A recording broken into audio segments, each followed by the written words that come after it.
la présidente des Grands Lacs, Catherine Samba Panza.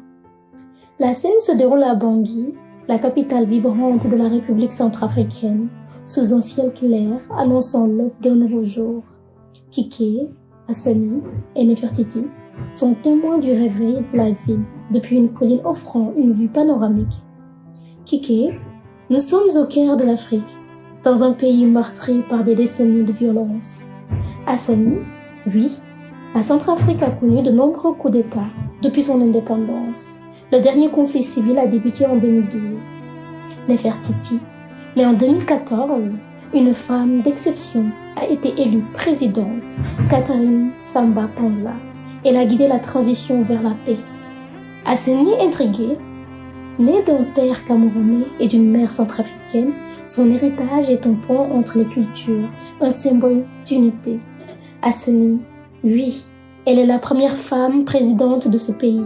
Elle est surnommée la présidente des Grands Lacs, un titre mérité par son courage légendaire. Kike, avec admiration, avant d'être élue présidente en 2014, elle a servi comme maire de Bangui. Elle connaît mieux que quiconque les défis de sa nation. Catherine Samba Panza apparaît, vêtue d'un boubou coloré. Elle irradie une aura calme, incarnant la sagesse et la résilience.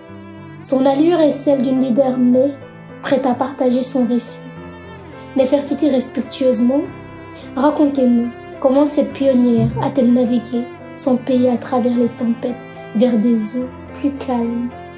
Catherine Samba Panza, d'une voix empreinte de force, bienvenue âme voyageuse à Bangui, où chaque rue, chaque maison porte les traces de notre quête pour la paix. Catherine Samba Panza, avec une gravité mesurée, mon voyage a commencé bien avant de devenir présidente. En tant que maire de cette ville, où j'ai appris l'art de la gouvernance au plus près du peuple. Catherine, mon pays a longtemps été déchiré par les divisions politiques et ethniques. J'ai dû réconcilier les communautés et rétablir l'état de droit. Catherine Samba Panza, avec détermination. Élue en 2014, j'ai hérité d'un pays en crise, mais je savais que la clé était l'inclusion, le dialogue. J'ai formé un gouvernement représentatif, tendant la main à tous pour coudre ensemble le tissu déchiré de notre nation. Catherine Samba Panza, avec espoir, grâce au soutien de la communauté internationale, nous avons navigué à travers les défis, posant les fondations d'un avenir démocratique.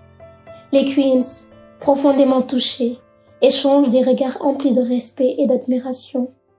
Hassani, avec une profonde admiration, votre mandat a été un phare d'espoir, montrant qu'avec courage et détermination, le changement est possible.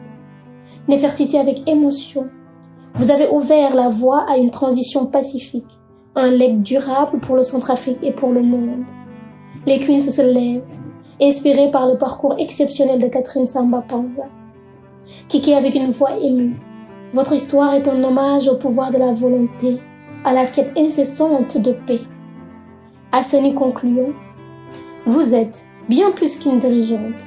Vous êtes un symbole de courage, de paix et d'espoir pour les générations futures.